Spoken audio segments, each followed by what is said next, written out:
आप देखेंगे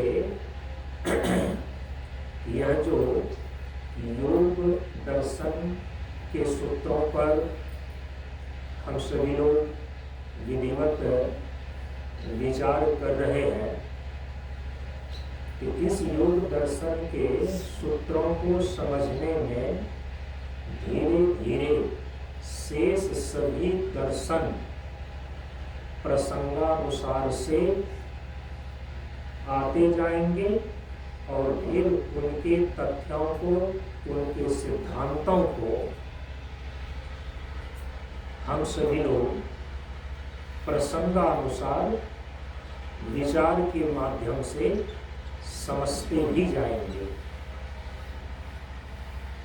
ऐसे तो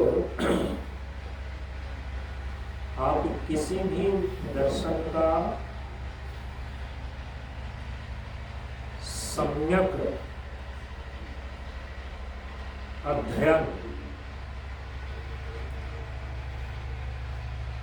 तभी कर सकते हैं जब शेष और दर्शनों का भी परिज्ञान हो।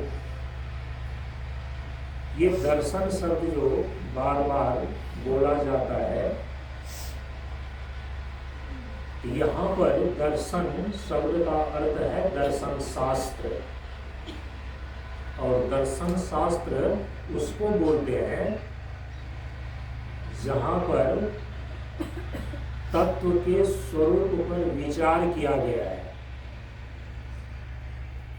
तो तत्व विचार का नाम ही है दर्शन। जगत के तत्वों पर विचार किया गया है, आत्म तत्व पर विचार किया गया है, ब्रह्म तत्व पर विचार किया गया है, माया तत्व पर विचार किया गया है। तो संसार में, इस जीवन और सृष्टि में स्थूल सूक्ष्म जितने भी तत्व हैं और परम तत्व के रूप में जो ब्रह्म और आत्मा की प्रतिष्ठा है, इन सभी पर और अपर तत्वों का जहाँ पर निरूपण किया गया है, जहाँ पर प्रतिपादन किया गया है, शास्त्र के उस हिस्से को दर्शन शास्त्र बोलते हैं। दृश्यते अनेन इति दर्शनम, वस्तु अथवा तत्व के वास्तविक स्वरूप को जिसके द्वारा जाना जाए, देखा जाए, उसको बोलते हैं दर्शन। तो दर्शन क्या है? तो दर्शन है तत्व विचार। 6 आस्तिक दर्शन है। तत्व विचार की 6 कक्षाएं हैं, जिसको बोलते हैं भारतीय दर्शन परंपरा में 6 आस्तिक दर्शन। पहला है मीमांसा दर्शन, दूसरा है वैशेषिक दर्शन, तीसरा है न्याय दर्शन, चौथा है सांख्य दर्शन, पांचवा है योग दर्शन, जिसको कि अभी हम सभी लोग विचार कर रहे हैं, जिस पर ये योग दर्शन। और छठा दर्शन का नाम है वेदांत दर्शन। ये जो 6 प्रकार के भारतीय आस्तिक दर्शन है, ये तत्व विचार की 6 कक्षाएं हैं। महर्षि जैमिनी के द्वारा जो तत्व विचार किया गया है, खास करके धर्म व कर्म तत्व पर विचार किया गया है, तो उसी का नाम है मीमांसा दर्शन। महर्षि कणाद के द्वारा जो तत्व विचार किया गया है, उसी का नाम है वैशेषिक दर्शन। महर्षि गौतम के द्वारा जो तत्व विचार किया गया है, उसी का नाम है न्याय दर्शन, महर्षि कपिल के द्वारा जो तत्व विचार किया गया है उसी का नाम है सांख्य दर्शन। महर्षि पतंजलि के द्वारा जो तत्व विचार किया गया है उसी का नाम है योग दर्शन। और अंत में महर्षि बादरायण वेदव्यास जी के द्वारा जो ब्रह्मात्म तत्व का विचार किया गया है इसी को बोलते हैं वेदांत दर्शन। इसीलिए दर्शन शास्त्र जब बोलते हैं तो मुख्य रूप से ये 6 प्रकार के दर्शन को ग्रहण किया जाता है। भारतीय दर्शन शास्त्र की परंपरा में 3 प्रकार के नास्तिक दर्शन भी भारतीय विचारधारा के अंदर स्वीकार किया गया है। और भारतीय दर्शनों में जो 3 नास्तिक दर्शन हैं वे हैं चार्वाक दर्शन, जो चार्वाक ऋषि के द्वारा प्रणीत है। दूसरा है बौद्ध दर्शन, जो भगवान बुद्ध के विचारों को लेकर बाद में उनके शिष्यों ने दर्शन का रूप दिया तो उसका नाम पड़ा बौद्ध दर्शन। और तीसरा जो दर्शन है वो है जैन दर्शन।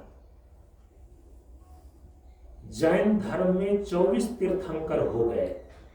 उन 24 तीर्थंकरों की वाणियों का संकलन करके जब उनको दर्शन का रूप दिया गया तो उसी को बोलते हैं जैन दर्शन। तो चार्वाक दर्शन, बौद्ध दर्शन और जैन दर्शन, इस 3 को नास्तिक दर्शन क्यों बोलते हैं? नास्तिक दर्शन उसको कहा जाता है जो वेद को प्रमाण नहीं मानता है। वेद प्रमाण को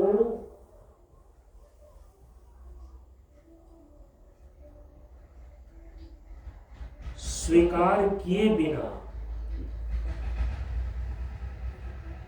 बिना वेद प्रमाण के केवल अपनी बौद्धिक तर्कना के बल पर जो तत्व का निश्चय करते हैं उसको बोलते हैं नास्तिक दर्शन। लेकिन आस्तिक दर्शन उसको कहा जाता है जो वेद को प्रमाण मानते हो, अर्थात वेद प्रमाण के आधार पर, वेद श्रुति उपनिषद के प्रमाण के आधार पर तत्व के स्वरूप का निश्चय करना। जब वेद प्रमाण के आधार पर तत्व का निश्चय किसी महर्षि के द्वारा होता है तब हम उसको बोलते हैं आस्तिक दर्शन। तो वेद प्रमाण के आधार पर जो तत्व विचार किया गया उसकी मुख्य रूप से 6 कक्षाएं बनी जिसको बोलते हैं 6 आस्तिक दर्शन।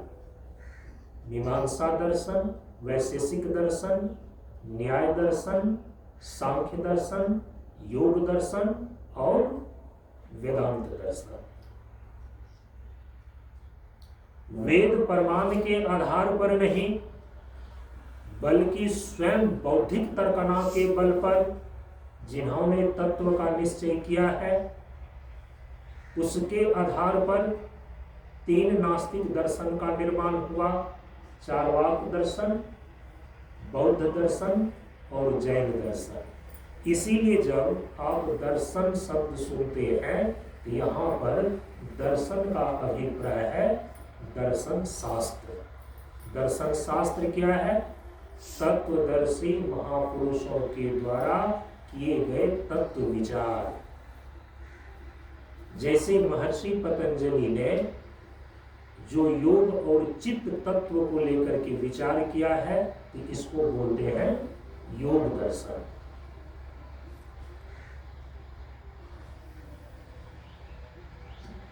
तो 6 आस्तिक दर्शन तत्व विचार की जो 6 कक्षाएं हैं, जब तक इसका थोड़ा थोड़ा भी किसी जिज्ञासु को, किसी साधक को परिज्ञान नहीं है, तब तक किसी भी दर्शन की वो ठीक ढंग से संगति नहीं लगा सकता।